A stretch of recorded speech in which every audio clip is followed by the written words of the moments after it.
darles es una visión hemos nosotros en la CEPAL, como usted ha dicho, trabajado en 13 documentos que han, detallado qué ha pasado con la región después de la pandemia. La ministra dijo algo muy importante y es que somos la región más impactada del mundo, con una población de 8,4% y tenemos, sí, efectivamente, una población muy afectada del 30% de fallecimientos a nivel mundial.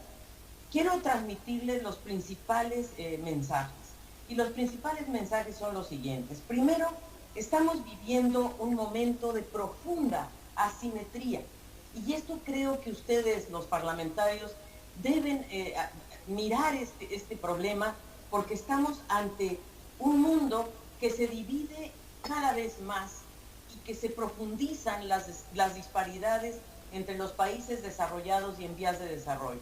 Habíamos logrado en el pasado avanzar en cierta convergencia, pero hoy estamos en una tremenda divergencia en donde los países desarrollados tienen capacidad de respuesta macroeconómica, productiva, social y con grandes divergencias en la velocidad, en la recuperación de la inversión y del crecimiento. De hecho, vamos a ver, Estados Unidos, por ejemplo, está aplicando políticas keynesianas, Europa también, y nuestros países no. Y esto me parece que es muy importante que lo tratemos aquí políticamente hablando. Y porque las economías avanzadas serán las únicas que van a poder retomar el crecimiento que tenían antes de la pandemia. Y nosotros, las emergentes, digamos, solo hasta el 2025. ¿Qué nos afecta hoy? Menor crecimiento y comercio global. Hay una gran desaceleración que va a ocurrir entre el 2021 y el 2022. Y dos economías que son centrales para esta región, Estados Unidos y China, también van a desacelerar, pero no tan fuertemente como las nuestras. Y por supuesto vamos a enfrentar un contexto financiero mucho más incierto y mucho más restrictivo. Vamos a ver eso. Y la región entonces se enfrenta a un contexto mucho menos favorable, con una gran desaceleración del crecimiento, un menor espacio fiscal, con graves presiones inflacionarias que lo estamos ya viviendo en todos los países. Estados Unidos incluso tiene una inflación histórica que no había presentado en décadas y una gran volatilidad cambiaria. Nuestros problemas persistentes son la baja inversión, la baja productividad, la desigualdad, el desempleo, la informalidad y desde luego el deterioro ambiental. Ahora, el rol del Estado, ¿verdad? Y me refiero al Estado en su conjunto, los poderes del Estado, ha sido esencial porque estos poderes del Estado, el Estado, ha sido muy, yo diría, activo, sobre todo en el 2020, menos en el 2021 y ahora en el 2022 vemos con mucha preocupación qué va a pasar con las medidas que se deberían aplicar. Las asimetrías globales nos reflejan un costo de no apostar por el futuro. Y creo que aquí hay que mencionar que en la política económica vemos que Estados Unidos, por ejemplo, está invirtiendo, vamos a ver, aquí pusimos alrededor del 10%, pero en realidad está como en el 8% del PIB, con todas las medidas que está tomando. América Latina y el Caribe apenas estamos con 2,2% del PIB, y no necesariamente para inversión, sino más bien para responder de manera reactiva a la crisis económica y social, con medidas más bien de transferencias sociales y no tanto en la inversión. Y la verdad que lo más preocupante es que el 1% más rico tiene el 50% de la riqueza mundial y se siguen concentrando la riqueza y el ingreso en muy pocas manos. Y desde luego vemos que esta riqueza además ha aumentado en Estados Unidos, en Canadá, en Europa, en tanto que, y por supuesto China, pero la India y nosotros hemos caído en lo que se refiere a riqueza. Y por supuesto la vacunación. La vacunación es un gran tema porque efectivamente en nuestra región ha avanzado, estamos en 62,3% de vacunación, de esquema de vacunación completo, pero miren ustedes que la región o la subregión que se rezaga en nuestra región es el Caribe. El Caribe tiene graves problemas y Centroamérica también. Vamos a ver que este promedio no refleja la realidad individual de cada país. Y la doble asimetría del cambio climático que ya lo dijo también la ministra, donde nosotros contribuimos con 8,3% de las emisiones globales de carbono y sin embargo somos los más afectados y desde luego los que menos consumimos carbono y gases de efecto invernadero, ¿verdad? O sea, la región emite al año 4.2 gigatoneladas de CO2, mientras el mundo desarrollado, ¿verdad? El mundo entero emite 50. O sea, nosotros emitimos 10 veces menos. Entonces, en este punto de las políticas fiscales activas, vemos que Estados Unidos lleva la delantera, pero Europa también, ¿verdad? Y los países avanzados pues están invirtiendo o anunciando medidas de 2.5 billones de dólares versus 330,000 millones en mercados emergentes. Y nuestra región, por supuesto, muy rezagada. Esto es importante decirlo en dos sentidos. Uno, que obviamente se abren las asimetrías, pero segundo, que esto puede también beneficiar a nuestra región si sabemos aprovechar el estímulo que está dando Estados Unidos para que nuestras economías también puedan impulsarse internamente. Aquí está, yo diría, la parte más delicada, y es que nuestra región fue la región en desarrollo más afectada por la crisis del COVID-19. Miren ustedes, en términos de crecimiento, fue la región del mundo que más cayó. Caímos menos 6,8%, que fue la caída más fuerte que se ha dado en los últimos 100 años. Y en la recuperación, si vemos el 2020 y el 2021, nuestra región repunta en forma muy importante, vamos a ver por qué, pero ahí viene el tema de la gran desaceleración que se produce en el 2022. Y por supuesto un tema central en nuestra región es el empleo. Miren ustedes cómo el empleo, el desempleo en 2020 realmente llegó a niveles muy fuertes y realmente tenemos ahí que el empleo cayó 9%. Miren el resto de las regiones que no tuvieron una caída tan pronunciada. Y desde luego la concentración del ingreso. Hemos hecho un análisis de algunos países de la región, ¿verdad? Argentina, Brasil, Chile, Colombia, México, Perú, Venezuela. Y hemos visto que la concentración, luego de la caída del 19%, la riqueza de los billonarios en nuestra región creció en 41% entre 2020 y 2021. O sea, nuestra región también, como decimos en México, no canta mal las rancheras en términos de concentración. Miren ustedes que los billonarios, ¿verdad? 104 personas en nuestros 7 países tienen un patrimonio del 11% del PIB. Esto es algo que es inaceptable. Este es el tema de la desigualdad.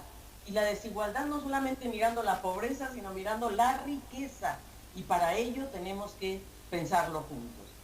Miren, el crecimiento del 2021 nosotros le llamamos la efímera euforia, porque todos los países celebran cuánto crecieron en 2021. Claro, o sea, Chile, querido senador, Chile va a llegar llegó prácticamente al 12%, muy bien. Todos los países, ¿verdad? En promedio 6,2%. Nosotros le llamamos la efímera euforia porque este crecimiento se basó solamente en lo que nosotros llamamos un impulso estadístico, un rebote estadístico. No hubo un crecimiento genuino que realmente se tradujera en empleo o en productividad.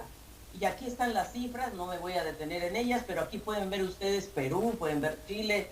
Bueno, una maravilla, todos felices, ¿verdad? Estamos creciendo muchísimo, pero entonces, ¿y en qué se basó este crecimiento? Pues se basó fundamentalmente en el consumo, porque se aplicaron obviamente grandes medidas relacionadas con el apoyo a las familias, ¿verdad? Hubo un apoyo en 2020, el apoyo a las familias pues prácticamente fue muy importante en los ingresos básicos de emergencia, en los IFES, etcétera, y eso ayudó muchísimo a las familias.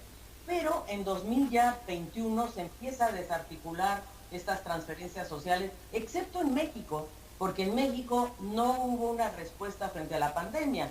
Las ayudas sociales se anunciaron desde el principio del gobierno y van a durar hasta 2024, pero no es la realidad del resto de la región, en donde hubo medidas de emergencia en 2020, 2021 a la mitad y en 2022 se están desmantelando estas ayudas, por cierto. La otra cosa que apoyó, al menos en América del Sur, fue la inversión porque elevó la formación bruta de capital fijo, pero eso fue básicamente por las industrias extractivas. Y en México y Centroamérica, pues francamente ahí lo que reactivó fue las exportaciones a Estados Unidos. Y por supuesto las remesas que han aumentado como nunca históricamente las remesas de Estados Unidos hacia Centroamérica y México. Pero miren 2022 es un tema muy preocupante porque tenemos un crecimiento de 2,1% y bueno, si volvemos a mirar el país que estaba más arriba, por decir un ejemplo, o el caso mismo de Chile, pues Chile va a quedar en 2,1% por ahí, o 1,9%, o sea, la caída es brutal, estamos hablando de una caída de 10 puntos. Y esta caída en 2022, para la mayoría de los países, una excepción muy importante es Panamá, el país donde están ustedes hoy, porque Panamá, o sea, una de las grandes problemáticas de hoy, además de la caída del comercio, es la ruptura de las cadenas de suministro, que eso también ha afectado muchísimo a nuestras economías, pero Panamá vuelve a reestructurar su capacidad en términos, por supuesto, del canal y de las comunicaciones. Pero esta es una preocupación muy grande de que va a haber una gran desaceleración en un momento crítico de la región, un momento crítico para Chile, donde va a haber un cambio político de tan importante envergadura, por ejemplo. Y nuestros dos desafíos estructurales son los de siempre, que es la inversión. Miren ustedes, esto es realmente impactante, porque la inversión pública y privada en América Latina y el Caribe es de 19,5%. Miren el rezago respecto al promedio mundial. Es que es una cosa, nuestro rezago es prácticamente de 9 puntos porcentuales o 7 puntos porcentuales, y desde luego somos la región que menos atención le pone a la inversión. La inversión es el puente entre el corto y el mediano plazo. Y por supuesto la productividad, ¿verdad? Nosotros vamos para abajo mientras los países, la brecha de productividad entre Estados Unidos, considerada la frontera, y nosotros cada día se amplifica más. ¿Cuál es el tema hoy más preocupante para los gobiernos y los bancos centrales? La inflación. Las presiones inflacionarias en la región, y se espera que persistan en 2022, afectando dos rubros sobre todo, que son los alimentos y la energía. ¿Y a quién le pega estas presiones inflacionarias? Pues a los hogares más pobres, definitivamente los hogares más pobres, y el aumento en las tasas de interés que ya se está dando, ¿verdad?, con mucha preocupación, porque esto va a encarecer el crédito, va a encarecer también, por cierto, el acceso al financiamiento de todos los rubros, desde las familias hasta los países, y desde luego el pago de intereses. Entonces, ¿cuál es el reto que tenemos frente a nosotros en los próximos años? ¿Cómo mantener un gasto público procrecimiento, no procíclico, sino anticíclico realmente, en un contexto de sostenibilidad fiscal? Bueno, vimos que en 2020 se incrementaron el gasto público, entonces sí había espacio fiscal. En 2020 había quienes decían, no hay espacio fiscal. Pues parece que sí hubo espacio fiscal, o sea, hubo espacio fiscal y hubo espacio monetario. Entonces, pero el gasto público, el gasto total se reduce, ¿verdad? Y los presupuestos de 2020 de 2022, ya manifiestan una trayectoria decreciente, presupuestos que llegan a ustedes, queridos parlamentarios, y por eso mucho ojo para que les presenten los presupuestos y que ustedes puedan ver cuál es la trayectoria de los presupuestos y la trayectoria del gasto social y de la inversión, porque hay que cautelar el gasto público, no cabe duda, pero también hay que mejorar la recaudación y mejorar la estructura tributaria para darle sostenibilidad social y fiscal a lo que queremos lograr en materia social. Aquí están los números, muy breve, ¿verdad? Pero aquí ustedes pueden ver que el gasto en realidad aumentó al 2020 fue el mayor nivel de gasto total, ¿verdad? Y también de ingresos, no cabe duda, pero ahí ya hacia el 2021 comienza a declinar el gasto público total, y la deuda pública, ustedes verán del lado derecho, la deuda pública parece como que mejoró. No, lo que pasa es que al caer el PIB, pues lógicamente el denominador hace que el numerador disminuya. Pero lo que aquí es lo que es muy importante, que eso es lo que pasó en 2021. Aquí lo que es muy importante es que la deuda pública va en aumento y esto tiene un impacto muy fuerte en esto, y es en el pago de intereses. Es decir, gran parte del gasto público se va a ir en pago de intereses y no en gasto de capital, no en inversión. Vemos las tendencias opuestas, ¿verdad? Cómo el pago de intereses aumenta y cómo el pago digamos, la inversión disminuye. El gasto público, entonces, nosotros creemos que debe de ser mirado y guiado por una mirada estratégica. Y esto es muy importante porque, además del nivel de gasto, hay que ver cómo se gasta, dónde se gasta y cómo lograr que la política social se alinee también con la política de inversión y priorizar la inversión en sectores estratégicos, pero claro, en energías limpias, en conectividad digital, en movilidad, en cuidado. Yo diría en sectores que puedan generar empleo con mirada de igualdad de género, que duda cabe, y que la inversión pública haga un crowding in, que atraiga la inversión privada. Y esto creo que es un tema que debemos lograr y sobre todo avanzar en la universalización de la protección social, el cuidado y la educación, porque vamos a ver cómo eso fue lo más afectado en nuestra región. Rápidamente paso a qué opciones tenemos en la región para aumentar la recaudación tributaria. La primera y muy importante es eliminar la evasión fiscal. La evasión tributaria asciende en nuestra región a 6,1% del PIB. Estamos dejando ir 325,000 millones de dólares al año y ahí necesitamos un acuerdo fiscal de carácter regional con los países desarrollados, porque esta evasión fiscal se va a algún lado y ahí es donde tenemos que hacer y ejercer una política de negociación.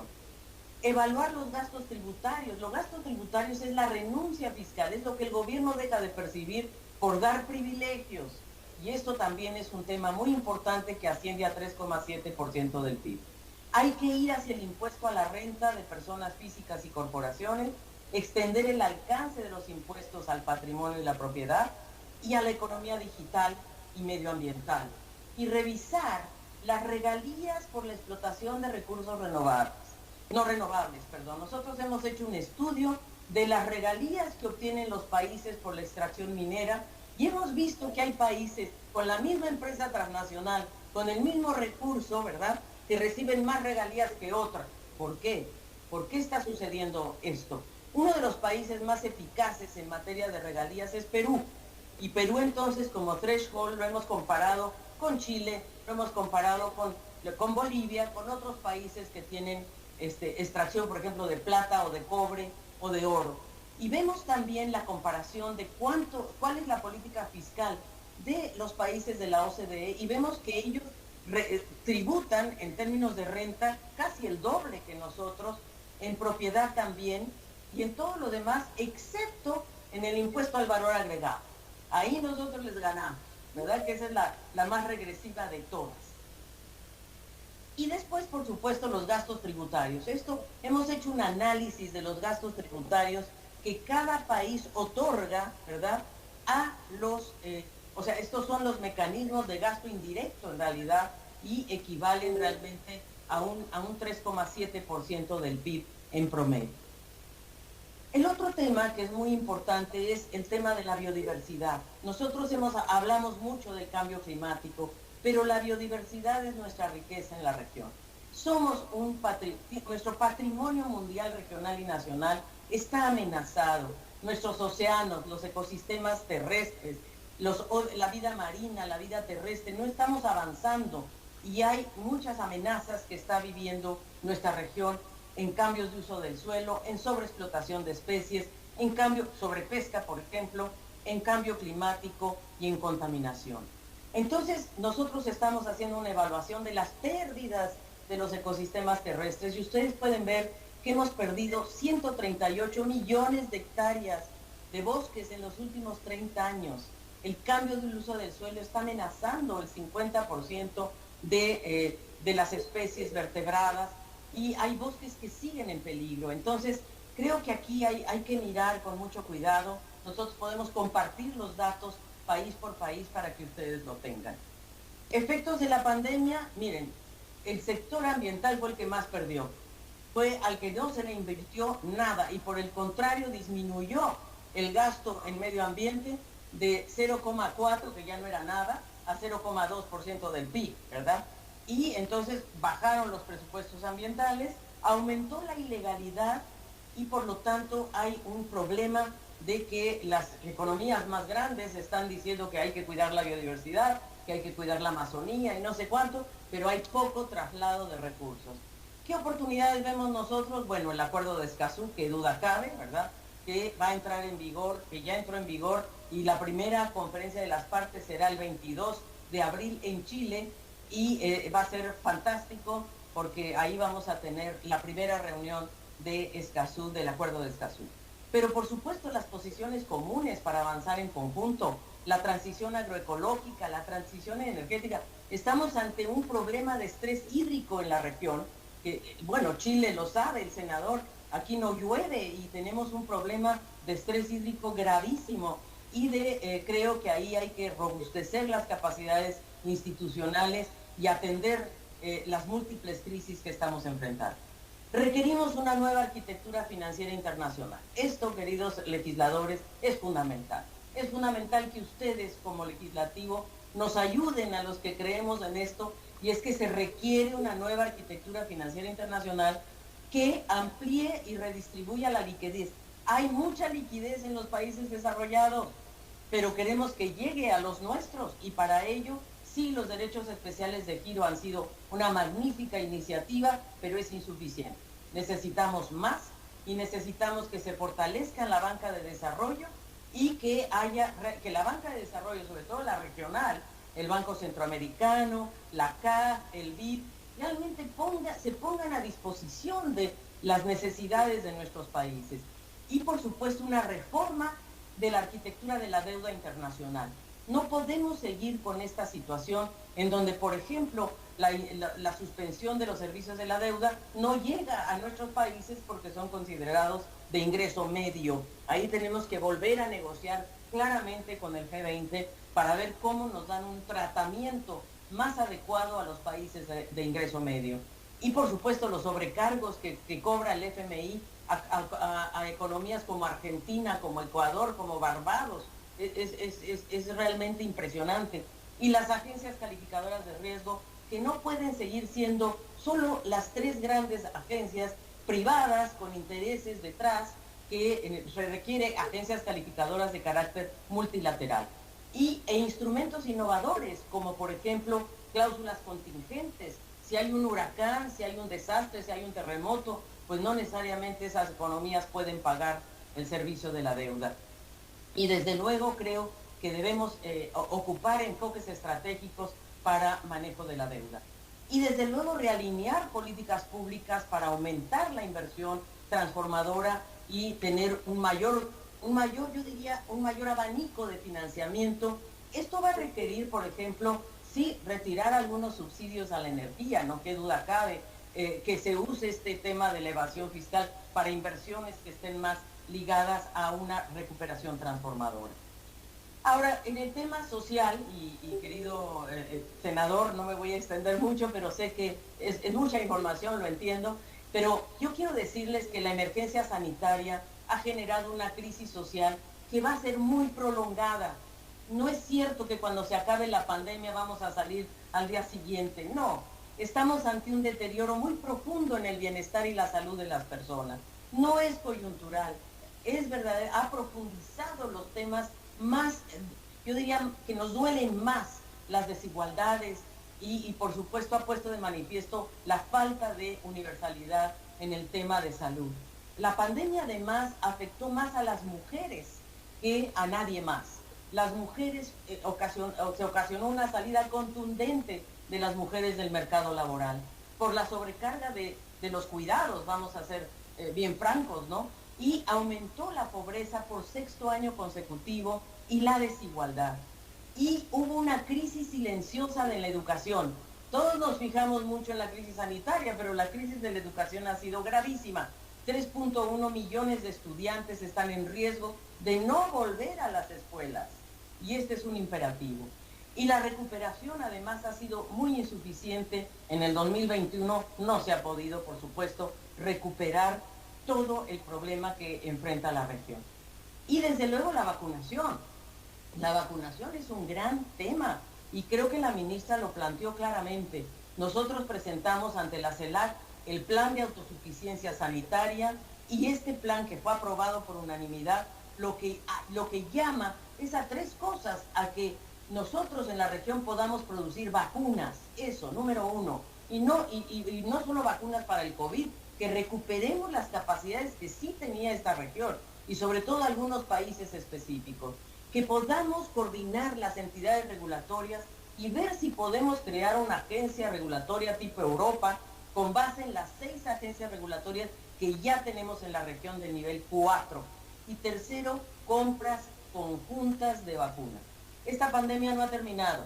Esta pandemia se va a traducir posiblemente en una epidemia que va a requerir vacunación anual y por lo tanto tenemos que fortalecer nuestros sistemas internos. No nos puede volver a pasar lo de la pandemia que hubo una concentración en los países desarrollados. Miren ustedes, este es el esquema de vacunación de la región. 26 de los 33 países, 26 de los 33, no han podido vacunar al 70% de su población. Ese es el problema. Y es una asimetría interna. Y esta es la que podemos vencer si nos ponemos de acuerdo, para poder realmente hacer una solidaridad interna, una especie de COVAX regional. El pobrecito COVAX que no funcionó a nivel global, pero que a nivel regional tenemos que hacerlo funcionar y ustedes ahí tienen un papel central. La pobreza es el gran tema de nuestra región. La pobreza aumentó de manera dramática entre el 2019 y el 2020 y desde luego en 2021 cerramos con una pobreza de 201 millones de personas y una pobreza extrema de 86 millones de personas.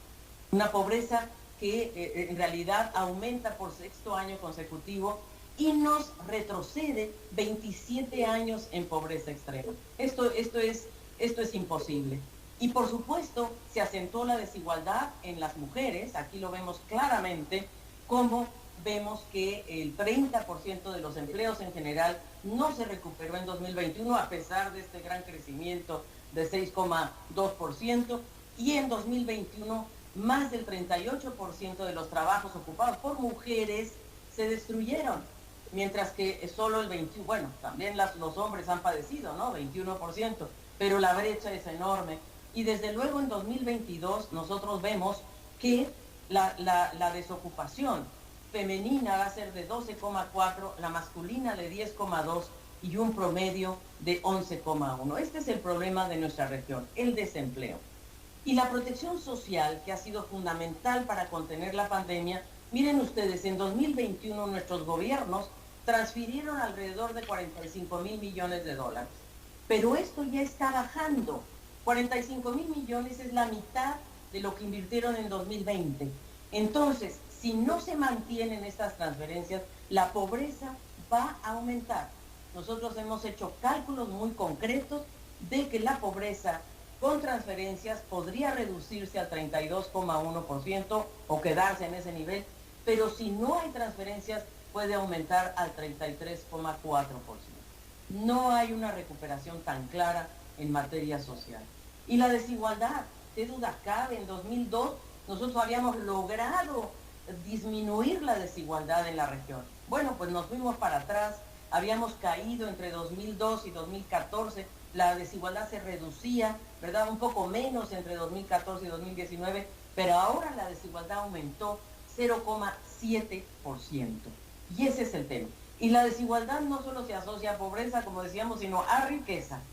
Y aquí tenemos que las expresiones más claras de la desigualdad, de acuerdo a la percepción ciudadana, se han dado en el acceso y servicios a la salud, en las oportunidades de educación, en trabajo y en la desigualdad ante la injusticia. Miren ustedes, es que esto es dramático lo que estamos viendo, y esta es una encuesta de Latino Barómetro que nos muestra la realidad de nuestra región. Y por supuesto, como les decía, bueno, esto de la riqueza ya lo vimos, y creo que este es el riesgo más alto que estamos enfrentando hoy, que es el riesgo de una generación perdida. El cierre escolar comprometió el desarrollo integral de niñas, niños y adolescentes. En América Latina y el Caribe, 56 millones de niños, niñas y adolescentes no pudieron asistir a la escolaridad. Y creo que 56 semanas fueron lo que perdieron los niños, niñas y adolescentes. Y alrededor de 35 millones de niños, niñas y adolescentes que no pudieron asistir a clases presenciales. Y esto es una pérdida de oportunidades y el riesgo del abandono escolar que yo les mencionaba anteriormente. Y por cierto, que un dato que es muy doloroso es que 66 millones de hogares en la región no tienen una conexión adecuada a Internet. Por lo tanto, los niños y las niñas tienen que subirse al techo o competir con el papá, con el teléfono móvil. Ese es un tema de fondo. Tenemos que garantizar la inclusión universal del acceso al Internet. Entonces, esta es una crisis silenciosa y requiere un nuevo contrato porque hay que reabrir las escuelas, ni duda cabe, pero también hay que innovar en la forma de educar y para ello se va a requerir ver a la educación como un bien público, que sea gratuito, de calidad, porque esto realmente es un tema de fondo que va a marcar a las futuras generaciones. El otro gran tema es la profunda desconfianza que hay en las instituciones, ¿verdad? Sigue siendo vigente el tema de la grave desconfianza de la ciudadanía y el debilitamiento del apoyo a la democracia. Siguen creyendo que la Iglesia, que las Fuerzas Armadas son las más confiables, ¿verdad?, en muchos de nuestros países. Y bueno, la verdad es que esto es algo que tenemos que realmente meditar, ¿verdad? Aquí está, obviamente, los congresos, ¿verdad?, que tienen poca, hay desconfianza frente a los congresos, y también vemos que la participación y el acceso a la información pueden fortalecer la confianza en las decisiones del Estado. Hemos hecho un análisis, tenemos un observatorio de la democracia ambiental en este caso, pero de la democracia toda. ¿Cuántas instituciones han adoptado leyes de información pública, leyes de participación? Han firmado el acuerdo de Escazú, por cierto, y lo han ratificado. Bueno, 12 países han ratificado el acuerdo de Escazú. Eso permitió que entrara en vigor y que tengamos la primera conferencia de las partes. Finalmente, quiero solamente reflexionar con ustedes que la pandemia es una oportunidad histórica, así lo vemos nosotros, para un nuevo pacto social que brinde protección, certidumbre y confianza. La desigualdad conspira contra todo, conspira contra la recuperación, contra el bienestar. Nosotros hemos medido la ineficiencia de la desigualdad en términos de nutrición, salud, educación, empleo y pobreza, y mujeres. Y se requiere entonces un nuevo contrato social, un poco como lo está haciendo Chile. Chile, desde mi punto de vista, es un gran ejemplo, una generación joven. Hoy el presidente electo cumple 36 años, es impresionante cómo una generación de jóvenes que salían a las calles hace 10 años o 11, hoy encontraron las vías institucionales para gobernar. No la tienen fácil, qué duda cabe, pero yo creo que ahí hay una oportunidad hermosa y también en el proceso constituyente. Pero sí urge reestructurar los sistemas de salud y desde luego los de educación. Y es crítico entonces fortalecer la conectividad global. Esto es algo que tenemos que hacer. Y cierro con la importancia de revitalizar el multilateralismo y la integración regional. Porque más allá de la enorme rivalidad geopolítica que estamos viviendo hoy entre Rusia, Estados Unidos, China, la crisis de Ucrania, etcétera, nosotros en la región tenemos que ponernos de acuerdo para fortalecer la integración, la cooperación intrarregional, con mecanismos como CELAC, a la que yo quisiera poner enfrente, porque realmente en CELAC se han hecho propuestas concretas de autosuficiencia sanitaria, del Fondo de Desastres, de la Agencia Espacial, y también los mecanismos subregionales de SICA, Alianza Pacífico-Mercosur, SICA que ahora preside Panamá, por cierto, y creo que es muy importante, y este encuentro que va a hacer SICA con CARICOM el 1 de marzo en Belice es un ejemplo.